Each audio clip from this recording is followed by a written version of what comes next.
Hello guys, welcome to my channel Sakshi cooking. तर मी आज घरात रसमलाई बनवलेली होती। खूपच छान बनवून रेडी झालेली, एवढी स्पंजी आणि एवढी सॉफ्ट होती ना, काय सांगू। तुम्ही सुद्धा घरी बनवून ट्राय करा, तुमच्या घरातले तारीफ केल्याशिवाय राहणार नाही। तर चला बनवूया। 1 लिटर मी इथे दूध घेतलेलं आहे। तुम्हाला फुल क्रीम दूध नाही घ्यायचं आहे, तुम्ही नॉर्मल दूध घेऊ शकता। मग याच्यात मी दूध आपल्याला फाडायचं आहे, तर मी अर्धा निंबूचा रस पाण्यात घालून याच्यात मिक्स केलेला आहे। ह्याच्याने दूध फाटतं। जर तुमच्या घरी विनेगर असेल तर तुम्ही विनेगर 1 ढक्कन टाकू शकता। माझ्या तिथे नव्हतं म्हणून मी लिंबूचं यूज केलं। जर तुमच्याकडे दोन्हीही नसतील तर तुम्ही 2 टेबलस्पून दहीसुद्धा टाकून ह्याच्यात दूध फाटतं टाकल्यावर। असं करून मी हे दूध चांगलं स्लोवर ठेवलेलं आहे। जेव्हा आपलं दूध बॉईल होतं ना, तेव्हा आपल्याला हे टाकायचं आहे, आधी नाही टाकायचं आहे हे। मग असं बॉईल होताना झालं तर मग मी साईडला इथे टोप ठेवलेला आहे, ज्याच्यात मी 2.5 वाटी पाणी घातलेलं आहे आणि 1.5 वाटी मी याच्यात शुगर टाकलेलं आहे। आपल्याला शुगर सिरप बनवून घ्यायचं आहे रसमलाईसाठी। याच्यात जर आपण शुगर जास्त जरा टाकली तेव्हाच हे गोड मस्त छान बनवून रेडी होतं। खूपच छान बनतं, तुम्ही घरी ट्राय करा। खूप टाईम नाही लागत याला, अर्ध्या तासात हे पूर्ण रेसिपी बनवून रेडी होते। काही डिफिकल्ट नाही आहे, कोणी पण बनवू शकतं याला। खूप इझी रेसिपी आहे। इथे आपलं दूध फाटलेलं आहे। आता मी याला चाळून घेते, पाणी पूर्ण काढून घेते याचं। छानपैकी धुवून घेतलं थंड करून। आता आपल्याला याला कपड्यात टाकायचं आहे। कपड्यात टाकून मस्तपैकी याचं पूर्ण पाणी काढायचं आहे गाईस। जरा पण पाणी ठेवायचं नाही, याला एकदम सुक्क करायचं आहे। आता मी असं काढून घेते, बघू शकता तुम्ही। एकदम आपलं झालेलं आहे मस्तपैकी हे रेडी। आता याला आपल्याला एकदम सॉफ्ट मळून घ्यायचं आहे।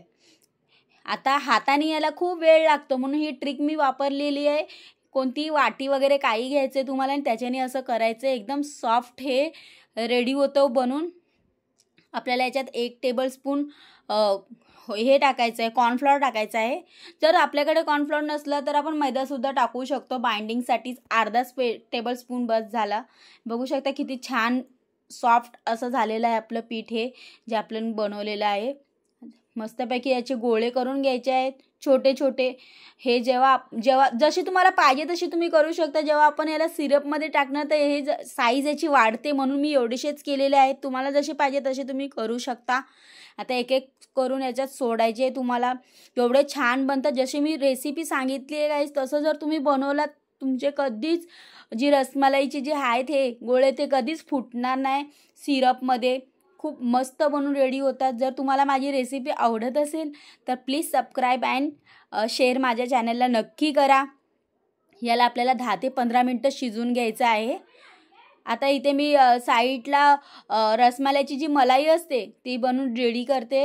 ह्याच्यात मी 1 ग्लास दूध टाकलेलं आहे, थोडंसं केसर आणि 3 टेबलस्पून शुगर टाकलेलं आहे। ह्याला छान कलर येऊस तर आपल्याला ते करू द्यायचं आहे, होऊ द्यायचं आहे। आणि इथे आपल्याला हे बघा, हे आपलं किती मस्त रेडी झालेलं आहे। मस्तपैकी कलर बघा याचं किती भारी आलेलं आहे, जे आपण केसर टाकलेलं आणि दूध आपलं अर्धं झालेलं आहे। म्हणजे आपलं हे क्रीम बनवून रेडी झालेली आहे, जी मलाई असते ती। ह्याच्यात तुम्ही मिल्क क्रीम पण टाकू शकता, जी मिल्क पावडर असतं ना ते टाकू शकता। मिल्क क्रीम नाही, मिल्क पावडर टाकू शकता, सॉरी। हे बघा माझं किती छान मस्तपैकी एवढं स्मूथ झालेलं होतं। एवढं बघा स्पूनमध्ये येत नाही ते एवढे स्मूथ झालेले आहेत। खूपच मस्त बनून तयार होतात। तुम्ही घरी नक्की ट्राय करा, अर्ध्या तासात रेडी होऊन जातात हे। कोण पाहुणे येत असतील, काय डिझर्ट बनवायचं असेल तर हे नक्की ट्राय करा तुम्ही एकदा। आणि खूप हेल्दीसुद्धा आहेत हे खायला। 1 लिटर दुधामध्ये 10 ते 12 रेडीच होतात बनून। एकदम सिरप आहे ना, याचा पूर्ण काढून घ्यायचं आपल्याला, कारण की जेव्हा ती रसमलाईची जी मलाई असते ते याच्यात जायला पाहिजे पूर्णपणे, म्हणून हे पूर्ण सिरप आपल्याला गाळून पूर्ण टाकायचं आहे त्याच्यात। बघा किती सॉफ्ट झालेले आहेत हे, एकदम मस्त बनून रेडी होतात गाईस। तुम्ही घरी नक्कीच ट्राय करा हे। याच्यात सिरप याच्यावर टाकायचं आहे आपल्याला। बघू शकता सिरपची किती छान मस्त बनलेलं आहे। तुम्ही पण ट्राय करा घरी। थँक्यू।